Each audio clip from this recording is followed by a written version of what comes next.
Hi, it's me again with Corel Tips and Tricks. So somebody sent me this logo. It's too fuzzy to trace, so I drew it. And when I drew it, it was in this position like this logo. But I rotated it flat because it's going to be a lot easier for me to draw, but in most people to draw too. So I'm going to hold down the control button. I'm going to make a square. When I see this logo, I just see squares and circles.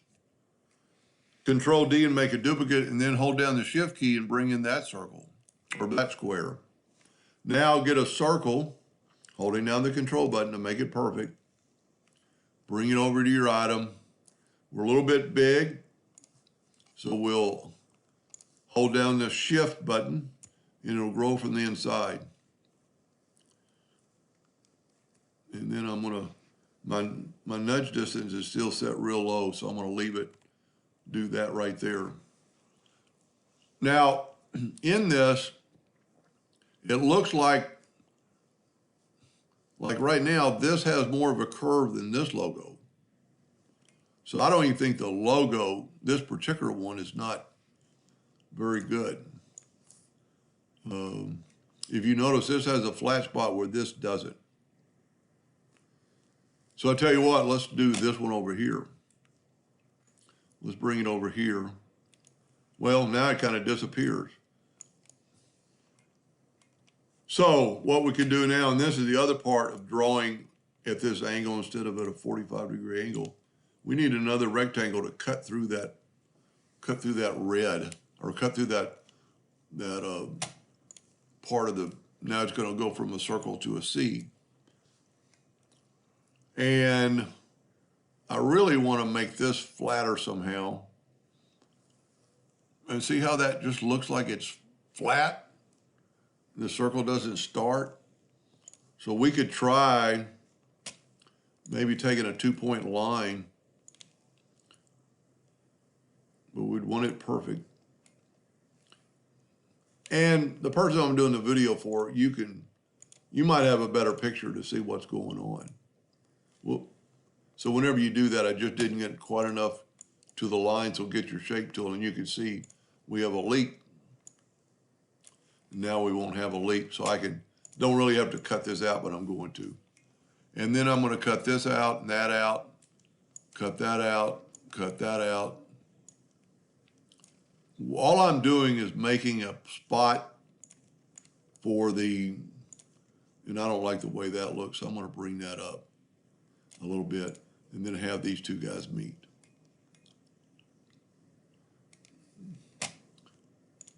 All right, I need another circle in here. I thought I'd already done that, so let's get an ellipse, holding down the control button.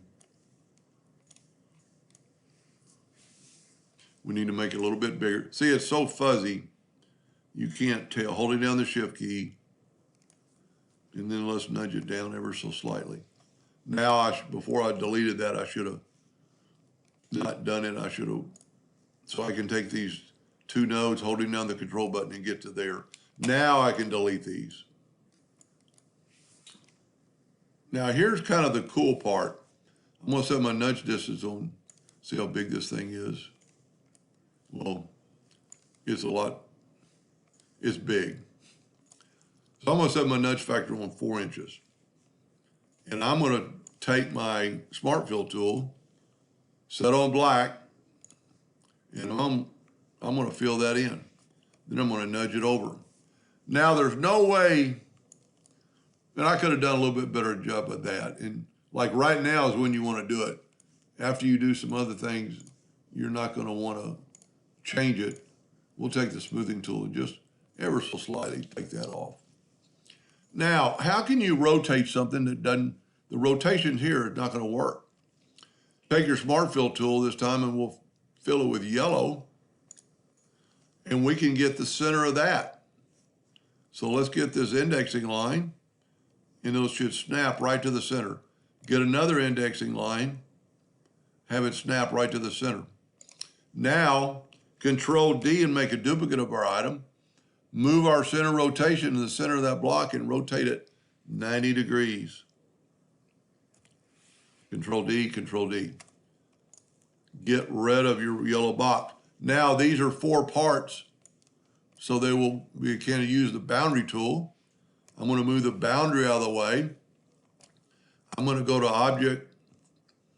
I'm going to go, Effects, Contour. I'm going to contour to the outside 0.12. You can't really tell it till you make the line longer. So go up here, or thicker.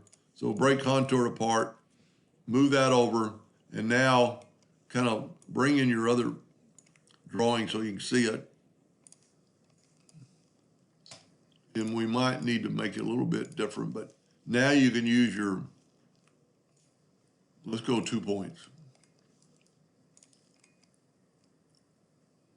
I think it looks pretty good. Now, Control G and group it, and then rotate it 45 degrees. And I think it looks pretty good. It could maybe use a little bit more work. This is too flat now. You understand what I did, but this just looks like a flat. I just made it too flat. Anyway, I hope that helped that person, and thank you for watching.